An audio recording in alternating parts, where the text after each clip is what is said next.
The dust was still settling from the last bull ride when Maya first saw him. She was sitting in the wooden bleachers at the county fair, cotton candy stuck to her fingers, watching the cowboys celebrate another successful rodeo. That's when she noticed him walking through the crowd. He was different from the others.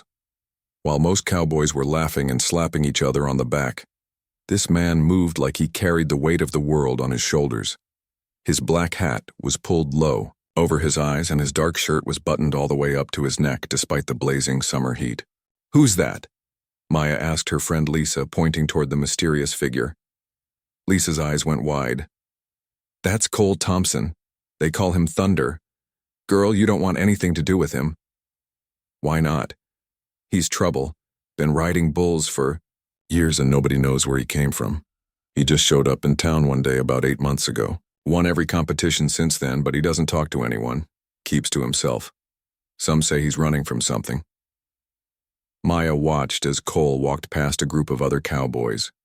She noticed how they all stepped aside, like they were afraid of him. Their loud conversations dropped to whispers. Even the tough-looking bull riders seemed nervous around him. But Maya saw something different. While the other cowboys were busy showing off, Cole stopped by an elderly woman who had dropped her purse. He picked it up gently and handed it back to her with a small smile. When a little boy ran up asking for an autograph, Cole didn't brush him off. Instead, he knelt down to the child's level and spent several minutes talking with him. The contrast was striking. Here was a man everyone feared, yet he showed kindness to those who couldn't give him anything in return. As the evening went on, the county fair transformed into a celebration. A local band set up near the food stands and couples began dancing under the string lights. Maya found herself stealing glances at Cole, who stood alone by the fence, watching the festivities from a distance. She was surprised when he started walking toward her.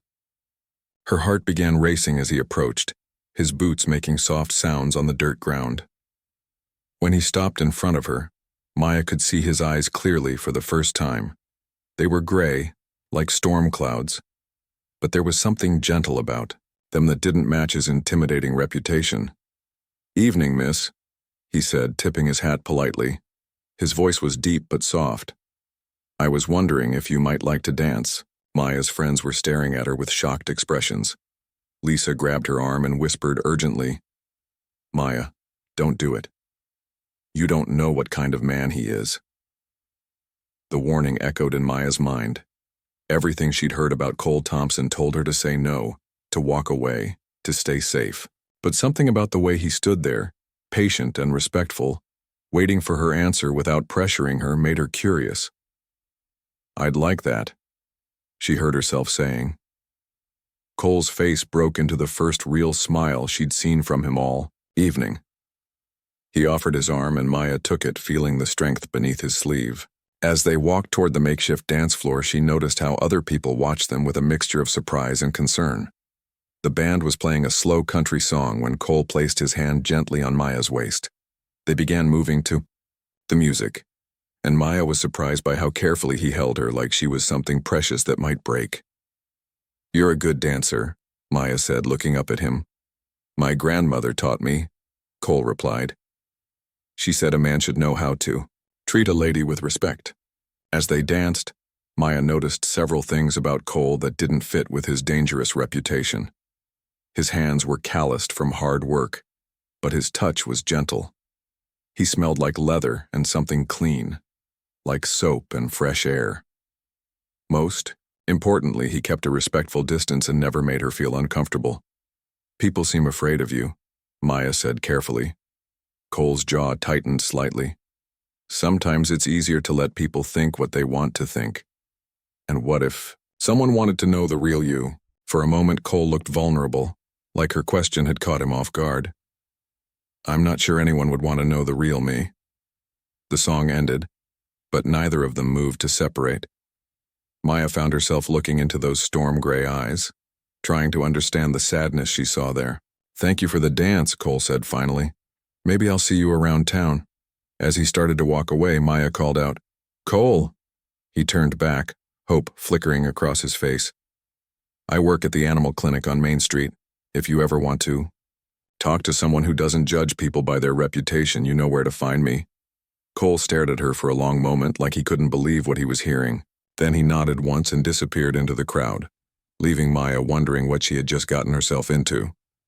Her friends rushed over immediately, all talking at once about how dangerous it was to encourage someone like Cole Thompson.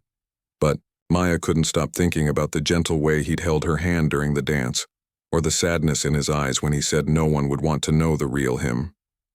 That night, as Maya lay in bed, she kept replaying the evening in her mind. Everyone in town had painted Cole as some kind of dangerous outlaw, but the man she danced with seemed more lost than threatening. There was a story behind those storm gray eyes, and despite all the warnings, Maya found herself hoping she'd get the chance to hear it.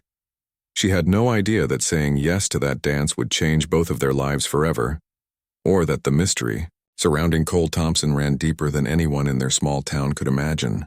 3 days after the county fair, Maya was cleaning the animal cages at the veterinary clinic when she heard the bell above the front door ring. She looked up from the puppy she was bathing to see Cole Thompson standing in the waiting area, hat in his hands. "Good morning," he said quietly. "I hope I'm not bothering you." Maya felt her heart skip a beat. She hadn't really expected to see him again, despite her invitation. Not at all. "What can I help you with?" Cole shifted nervously from one foot to the other. "Well, I found this little guy on my property yesterday." He opened his jacket to reveal a tiny orange kitten with one injured paw. "Thought maybe you could take a look at him." Maya gently took the kitten, immediately noticing how carefully Cole had wrapped the small animal in a soft towel. "Poor little thing. Looks like he hurt his paw pretty badly. You did the right thing bringing him in." As Maya examined the kitten, she snuck glances at Cole. He was watching her work with intense focus, like he genuinely cared about the small animal's well-being. This wasn't the behavior of the dangerous man everyone had warned her about. "He'll be fine," Maya said after cleaning and bandaging the paw. "Just needs some rest and medicine. Are you planning to keep him?" Cole looked surprised. "I hadn't really thought about it. I just wanted to make sure he was okay." "Well, if you don't want him, I can find him a good home. But he seems to trust you already." Cole looked down at the kitten who was purring softly in Maya's hands. "I guess I could use the company." Over the next few weeks, Cole became a regular visitor to the clinic. He always had a reason, checking on the kitten, bringing in another injured animal he'd found, or asking advice about caring for the horses on his property. Maya began to look forward to these visits, even though her co-workers gave her worried looks whenever he showed up. Cole was nothing like the rumors suggested. He was polite, soft-spoken, and showed genuine kindness toward every animal he encountered. He even helped Maya with difficult cases, showing a natural understanding of how to calm frightened animals. One evening, Maya was locking up the clinic when she found Cole waiting by her car with a small bouquet of wildflowers. "I picked these from the field behind my place," he said, looking embarrassed. "Thought you might like them." The flowers were simple, daisies and black-eyed Susans, but they were fresh and carefully arranged. Maya was touched by the thoughtful gesture. "They're beautiful, Cole, thank you." "Would you maybe like to get some coffee sometime?" he asked, his nervousness showing. "I know people have probably told you things about me, and I understand if you'd rather not." Maya looked at this man who was so different from his reputation. "I'd love to get coffee with you." Their first real date was at the small diner on the edge of town. Cole insisted on driving, but Maya noticed something odd about his truck. The seats were positioned so he could keep an eye on all the exits, and he kept his keys in his hand the entire time, like he was ready to leave quickly if needed. During their conversation, Maya learned that Cole was well-read and thoughtful. He knew about books, music, and even poetry. When she mentioned loving to watch the stars, he surprised her by reciting verses about constellations from memory. "You're full of surprises," Maya said. Cole smiled, but there was sadness in his expression. Most people don't stick around long enough to find that out. As their relationship developed, Maya began noticing other peculiarities about Cole's behavior. He never removed his long-sleeved shirts, even when they went hiking on blazing hot days. When she playfully tried to unbutton his collar one evening, He tensed up and gently moved her hands away. "Sorry," he said quickly. I'm not comfortable with that." Maya also noticed that Cole never accepted invitations to go swimming, even when the whole town was heading to the lake during a heat wave. When she suggested they cool off in the water, he always found an excuse to do something else instead. The town gossips had a field day with their relationship. At the grocery store, Maya overheard whispered conversations about Cole's past. Some people claimed he had prison tattoos covering his body.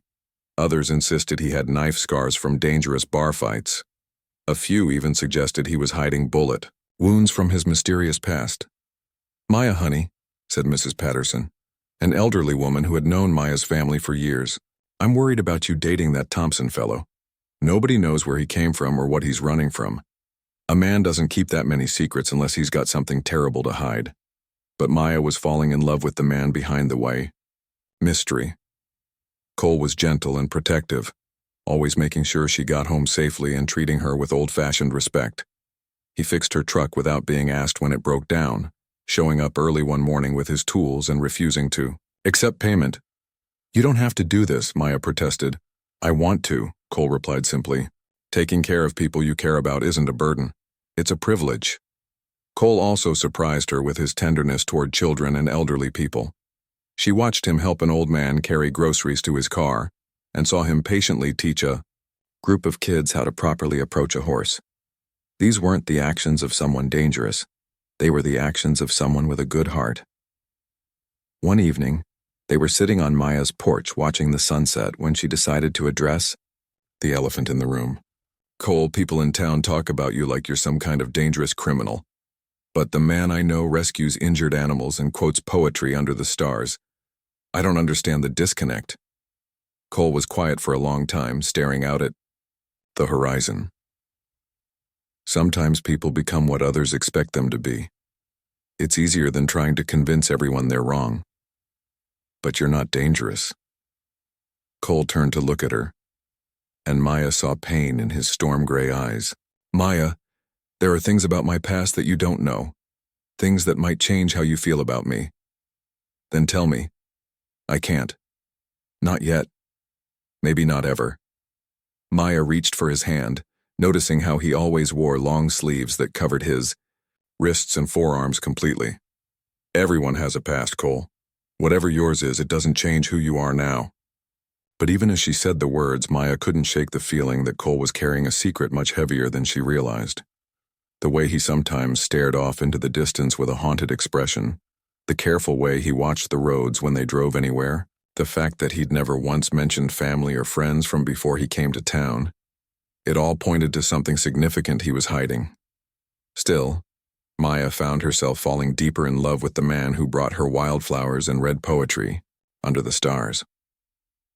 Whatever Cole's secret was, she was beginning to believe that the goodness she saw in him was real, and that maybe, just maybe, love could be enough to help him heal from whatever he was running from.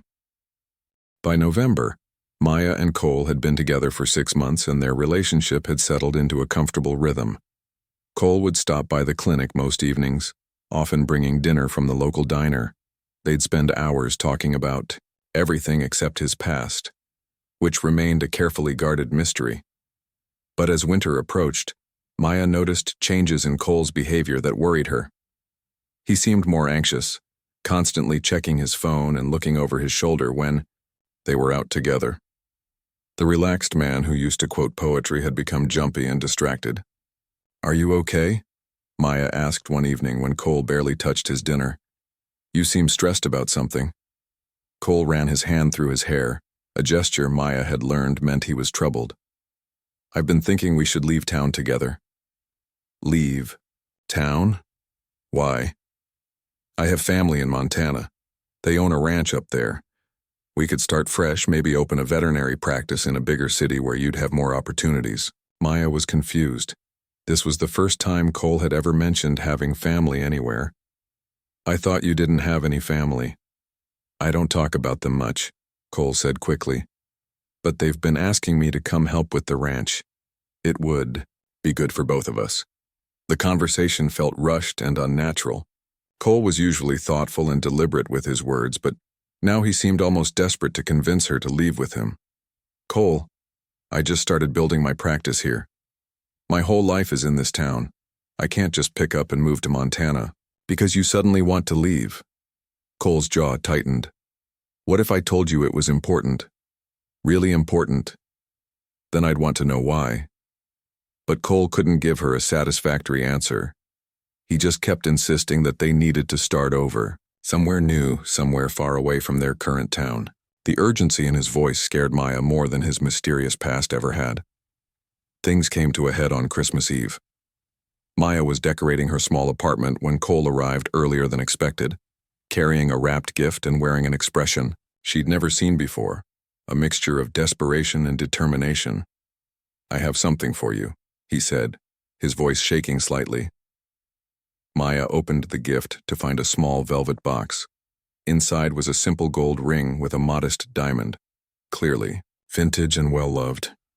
It was my grandmother's, Cole said, dropping to one knee on her living room floor. Maya, I know this might seem sudden, but I love you more than I ever thought possible. Will you marry me? Maya stared at the ring, her mind racing. While she had feelings for Cole, this proposal came out of nowhere. They'd never discussed marriage, future plans, or even moving in together. The timing felt wrong, like Cole was being driven by something other than love. Cole, this is so unexpected. I know it seems fast, Cole said, still on his knee. But when you know something is right, why wait? We could have a small ceremony this spring and then head to Montana for our honeymoon. Start our new life together. There it was again. The push to leave town. Maya looked down at Cole's face and saw something that made her heart ache. It wasn't just love in his eyes. It was fear. He was afraid of something. And this proposal felt more like an escape plan than a romantic gesture. But Maya also saw the vulnerable man who had rescued injured animals and brought her wildflowers. Despite her confusion about his motives, she couldn't deny her feelings for him. Yes, she whispered. Yes, I'll marry you. Cole's relief was so obvious it was almost painful to watch. He slipped the ring onto her finger with shaking hands and held her tightly like he was afraid she might disappear. We'll be happy, he whispered into her hair. I promise I'll spend every day making sure you're happy.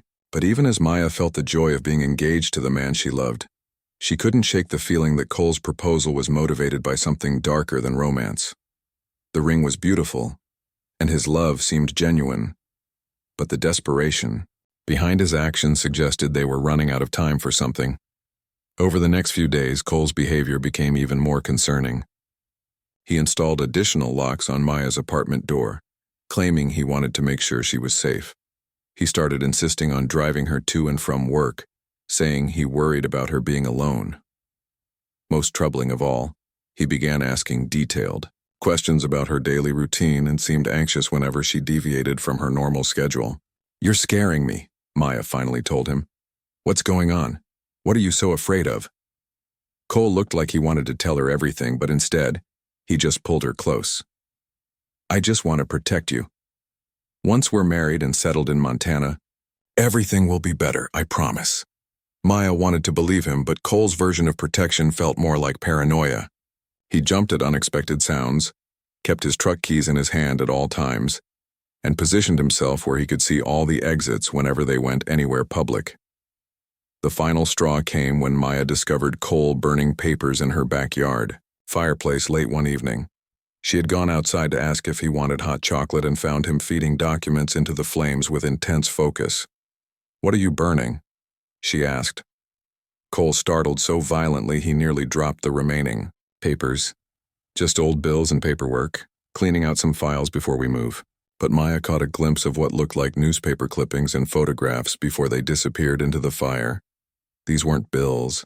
They were memories, records of something Cole was desperate to erase. Cole, what's really going on? Why are you destroying things? Why are you so desperate to leave town?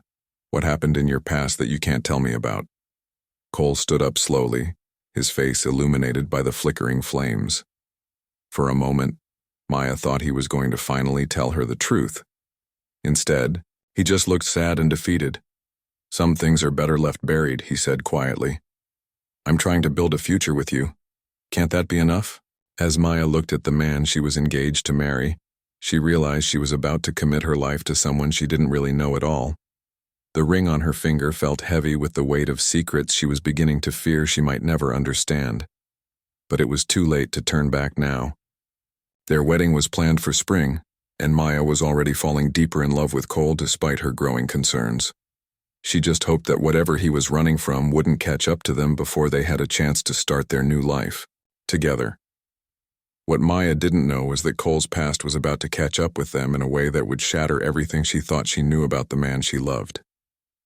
Planning a wedding should have been one of the happiest times in Maya's life, but instead, it became a source of growing frustration and suspicion. Every time she tried to handle the practical details of their upcoming marriage, Cole found ways to avoid giving her the information she needed. I need your social security number for the marriage license, Maya said one afternoon while filling out paperwork at the courthouse. Cole shifted uncomfortably in his chair. Can we do that part later? I don't have my card with me. What about your birth certificate? The clerk said we need that too. It's in storage with my other documents. I'll get it next week.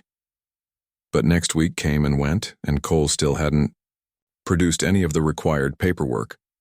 When Maya pressed him about it, he always had another excuse. His documents were at his ranch. He needed to order copies. The storage unit was having problems with their lock system. Maya's best friend, Jessica, was the first to voice what Maya was trying not to think about. This is weird, Maya, Jessica said as they addressed wedding invitations. It's like he doesn't want to give you any official information about himself. Have you ever seen his driver's license? Maya thought about it and realized she hadn't. Cole always drove when they went places together, but she'd never actually seen any form of identification from him. Maybe he's just private about personal stuff, Maya said, but even she didn't sound convinced. Private is one thing, this is something else entirely. What do you actually know about Cole Thompson? Like, really know? Maya paused in addressing an envelope, realizing how little she could say with certainty. I know he's kind to animals and children. I know he loves me. I know he makes me feel safe and cared for. But where did he grow up? What did he do before he came here? Where did he go to school? Who are his friends? Maya, you're about to marry a complete stranger. The conversation with Jessica planted seeds of doubt that Maya tried to ignore, but they kept growing. She started paying closer attention to Cole's behavior and noticed more red flags. He never received mail at his address. He paid for everything, in cash, never using credit cards or checks. When she suggested they open a joint bank account, he said he preferred to handle his own finances. Most concerning of all, Cole couldn't provide references for their rental application when they looked at houses together.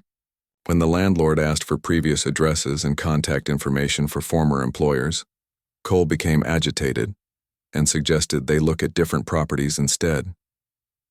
It's like he didn't exist before he came to our town, Maya confided to Jessica.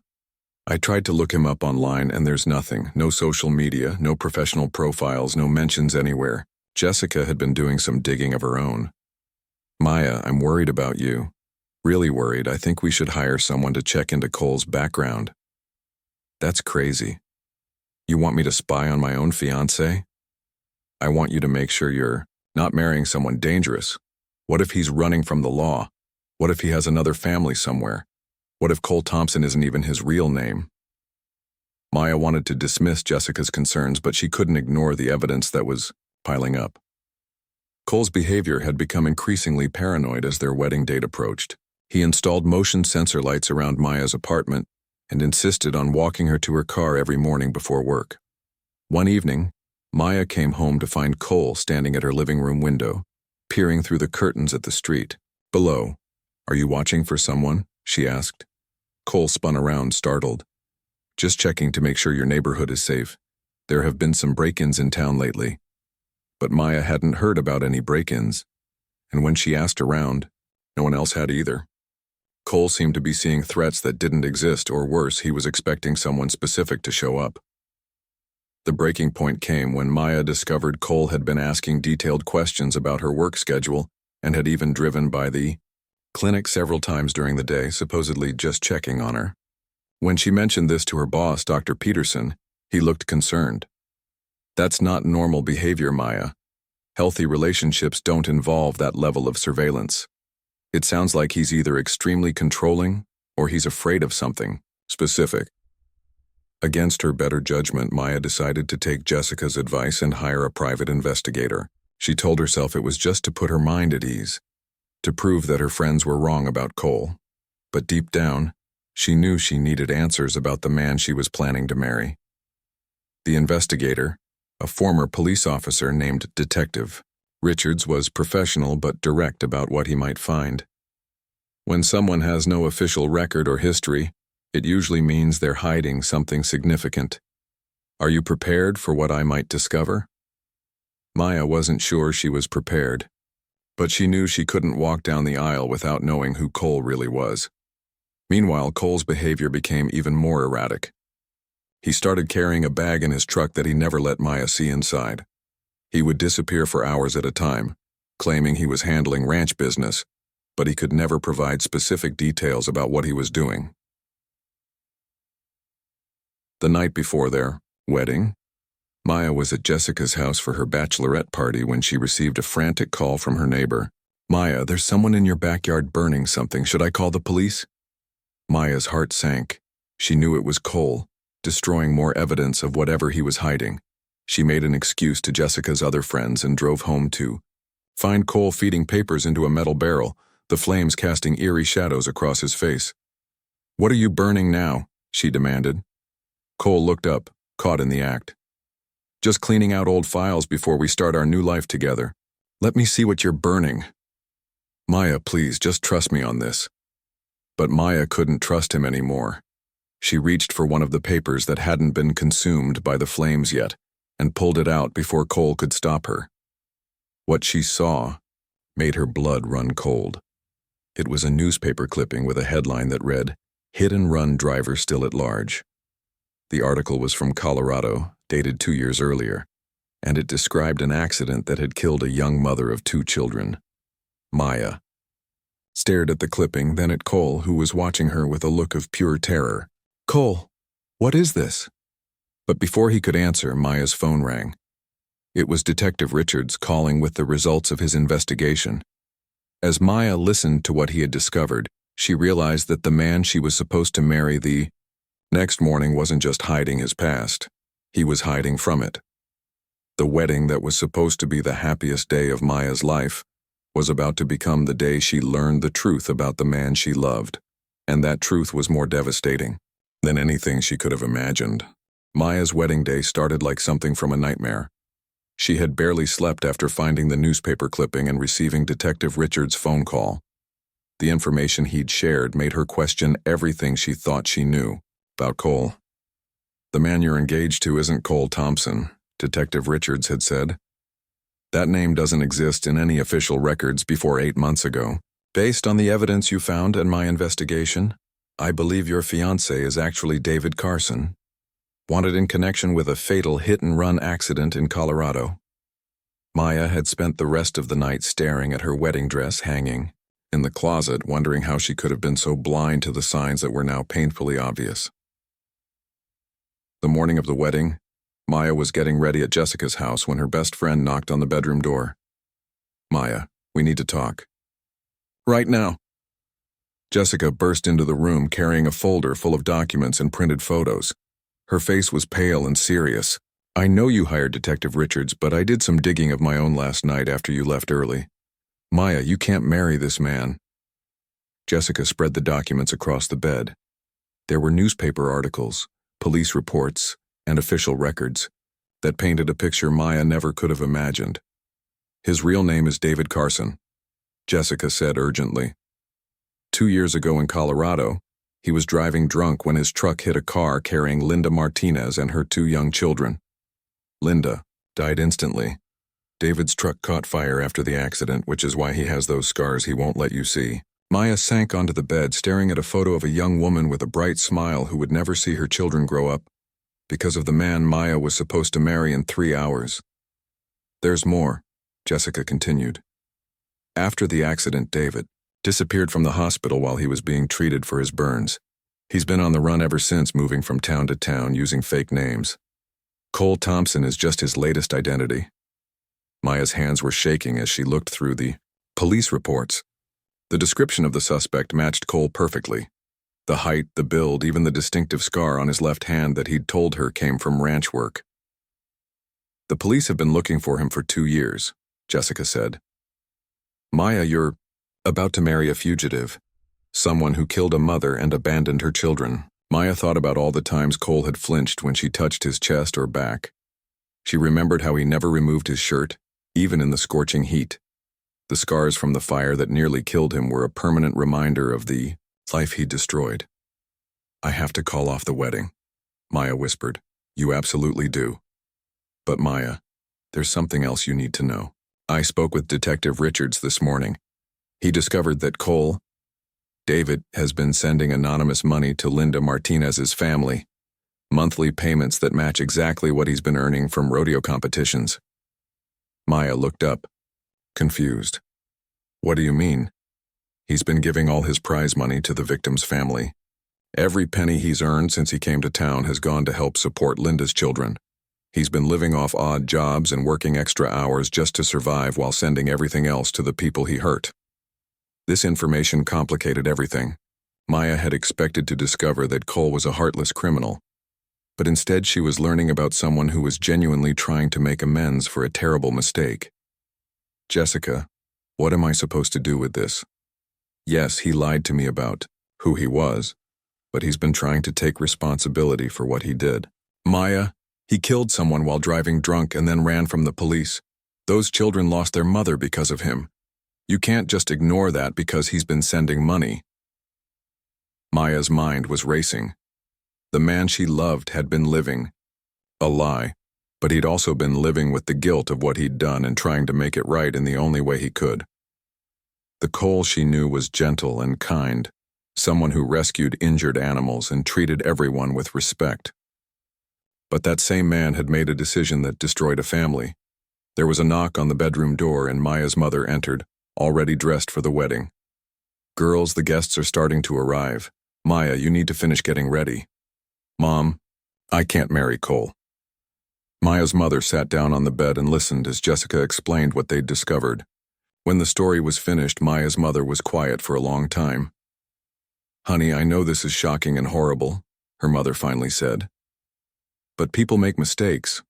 Sometimes terrible mistakes. The question is, who is Cole now? What kind of man has he become? He's been lying to me about everything, Maya said. Yes, he has, but from what Jessica is telling me, he's also been trying to make amends for what he did.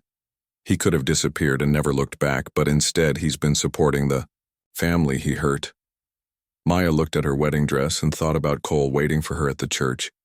He probably had no idea that his past had finally caught up with him. In a few hours he would be standing at the altar, hoping to start a new life with her, not knowing that she had learned the truth about who he really was. What kind of person does it make me if I marry someone who killed another person? Maya asked. And what kind of person does it make you if you abandon someone who's genuinely trying to change and make amends? Her mother replied. Maya, this isn't a decision anyone else can make for you. Jessica grabbed Maya's hands. Whatever you decide, I'll support you. But you need to make this choice with your eyes wide open. If you marry him, you're not just marrying Cole the cowboy who brings you flowers. You're marrying David Carson, the man who made a terrible mistake and has been running from it ever since. Maya looked at herself in the mirror, wearing the white dress she'd dreamed about since she was a little girl. In a few hours, she would either be walking down the aisle to marry the man she loved despite his past, or she would be calling off the wedding and facing a future without him. But first, she needed to see Cole one more time. She needed to look him in the eyes and give him a chance to tell her the truth before she made the most important decision of her life. Maya had no idea that Cole was at the church at that very moment, pacing nervously and practicing what he was going to say when he finally told her everything after their ceremony. He had decided that their wedding day would also be the day he stopped running from his past, and trusted Maya with the truth about who he really was. Neither of them knew that the truth was about to come out in front of everyone they cared about. in a way that would change both of their lives forever. Maya arrived at the church an hour before the ceremony was scheduled to begin. She needed to see Cole privately before making her final decision. The church was bustling with activity as family and friends decorated the altar with flowers and arranged chairs for the guests. She found Cole in the small room behind the altar, adjusting his tie nervously. When he saw her, his face lit up with joy, then immediately shifted to concern.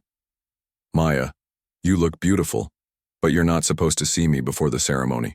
It's bad luck." "Cole, we need to talk. Right now." Something in her voice made Cole go very still. He studied her face and seemed to see the pain and confusion she was feeling. "Okay," he said quietly. "What's wrong?" Maya took a deep breath and pulled out the newspaper clipping she'd saved from the fire. She placed it on the small table between them and watched as all the color drained from Cole's face.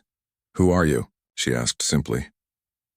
Cole stared at the newspaper clipping for a long moment, then sank into a chair like all the strength had left his body. When he looked up at Maya, his storm-gray eyes were filled with tears. "How did you find out?" "Does it matter? What matters is that you've been lying to me about everything. Your name isn't Cole Thompson. You're David Carson, and you're wanted by the police for killing a woman named Linda Martinez." Cole flinched like Maya had slapped him. "Maya, please let me explain." "Then explain. Tell me the truth. All of it." Cole was quiet for several minutes, gathering the courage to finally share the secret he'd been carrying for 2 years. When he spoke, his voice was barely above a whisper. "You're right. My name is David Carson. 2 years ago, I was a different person. I was angry, reckless, and I drank too much. That night in Colorado, I had been at a bar arguing with my girlfriend. I was furious and drunk when I got behind the wheel." Maya sat down across from him, her heart breaking as she watched the man she loved relive his worst moment. "I never saw Linda Martinez's car until it was too late," Cole continued. "The impact was terrible. My truck caught fire immediately, and I was trapped inside for several minutes before someone pulled me out. By the time the paramedics arrived, Linda was already gone. And then you ran." "Not right away. I was in the hospital for 3 days, with these burns covering my chest and back. I was in so much pain, but nothing compared to the guilt. When I realized Linda had 2 young children who would grow up without their mother because of me, I couldn't handle it." Cole stood up and began pacing the small room, unable to sit still while remembering that night. "I panicked and left the hospital before the police could formally arrest me. I knew I was making everything worse, but I was scared and ashamed. I thought if I disappeared, maybe everyone could just move on." "But you didn't just disappear," Maya said. "You've been sending money to Linda's family." Cole stopped pacing and looked at her with surprise. "How do you know about that?" "Because I had you investigated. I know you've been giving them every penny you've earned from rodeo competitions." "Why?" "Because it's the only thing I can do," Cole said, his voice breaking. "I can't bring Linda back. I can't undo what I did. But I can try to make sure her children have the opportunities she would have given them if I hadn't taken her away." Maya stood up and moved closer to Cole. For the first time since she'd learned the truth, she was seeing the man she'd fallen in love with. Someone who was genuinely trying to take responsibility for his mistakes. "Cole. David. Why didn't you just tell me the truth?"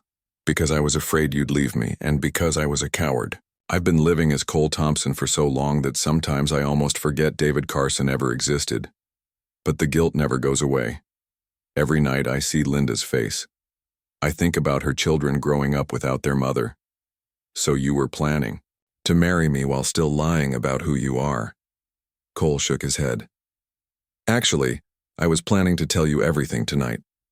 After the ceremony, I was going to confess who I really am and ask you to help me turn myself into the police. I couldn't start our marriage with lies between us." Maya stared at him. "You were going to turn yourself in?" "I've been thinking about it for months. Meeting you, falling in love with you, it made me realize I want to be worthy of the life we could have together. But I can't do that while I'm still running from what I did." The church bells began to ring, signaling that the ceremony was supposed to start in 30 minutes. Maya could hear guests beginning to arrive and take their seats. She had to make a decision.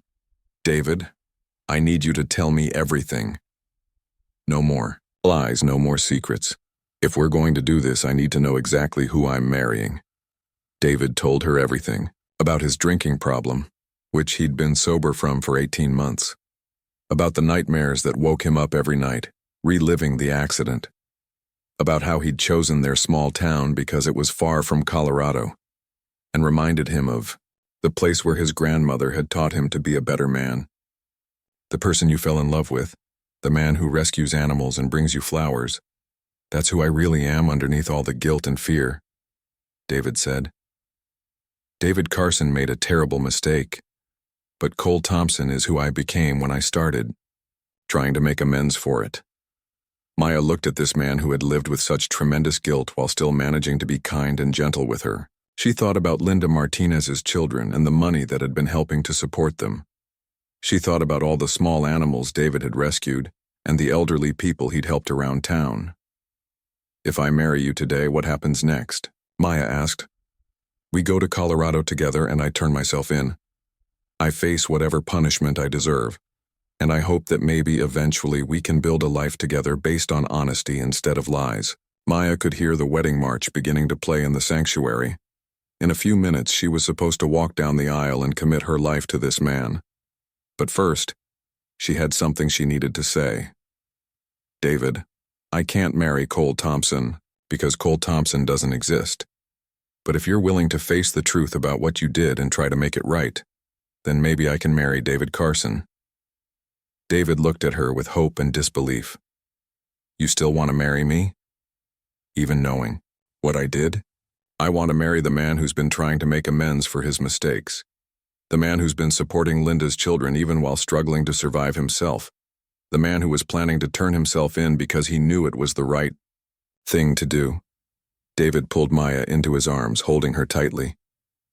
I don't deserve you, he whispered.